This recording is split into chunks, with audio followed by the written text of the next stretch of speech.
Hey guys, ஒரு letter எந்த வார்த்தையும் பேசலை, ஆனால் அதில் மறைச்சி வச்சிருந்த உண்மை 20 வருஷம் பழைய மர்டருக்கு பதிலாக இருந்திருக்கு. எஸ், இன் 1999 ஒரு யங் லேடி அவங்க வீட்டிலேருந்து காணாமல் போகிறாங்க. No signs of struggle, no forced entry. அவங்க டீ கப் ஸ்டில் வார்மாக டேபிளில் இருந்திருக்கு. இந்த சம்பவம் நடந்து 20 வருஷம் ஆகியும் அவங்க ஃபேமிலி இதுக்கான ஆன்சரை தேடிட்டு இருந்திருக்காங்க. தென் ஒரு புது டிடெக்டிவ் இந்த கேஸை திரும்பி எடுத்திருக்காங்க.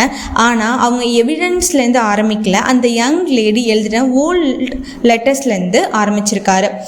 அந்த 100கணக்கான லெட்டர்ஸில் ஒரு லெட்டர் மட்டும் அவரோட அட்டென்ஷனை இழுத்துருக்கு. அந்த லெட்டரில் இருக்கிற ஒவ்வொரு பேராகிராஃப் ஸ்டார்டிங்லேயும் ஸ்ட்ரேஞ்ச் பேட்டர்னில் லெட்டர்ஸ் இருந்திருக்கு. அந்த எல்லா எழுத்தையும் ஒன்றா சேர்த்தப்போ ஒரு நேம் வந்திருக்கு. அது வேறு யாரும் இல்லை, அந்த யங் லேடியோட house owner and the last man seen with her. அப்புறம் டிஎன்ஏ டெஸ்ட் எடுத்திருக்காங்க, எல்லாமே கன்ஃபார்ம் ஆகியிருக்கு. அட்லாஸ் அந்த ஹவுஸ் ஓனரும் ஒத்துட்டுருக்காரு.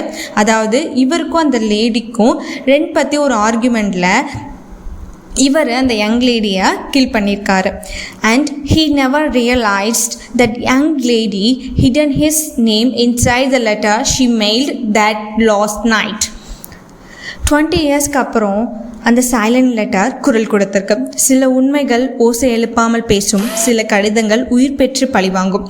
இதுதான் the silent letter that solved a 20-year-old murder. இதை பற்றி நீங்கள் என்ன நினைக்கிறீங்க அப்படின்னு மறக்காமல் கமெண்ட் பண்ணுங்கள். லைக் அண்ட் சப்ஸ்கிரைப் பண்ண மறந்துடாதீங்க. நெக்ஸ்ட் வீடியோ நாளைக்கு பார்க்கலாம் ஃப்ரெண்ட்ஸ். பாய்.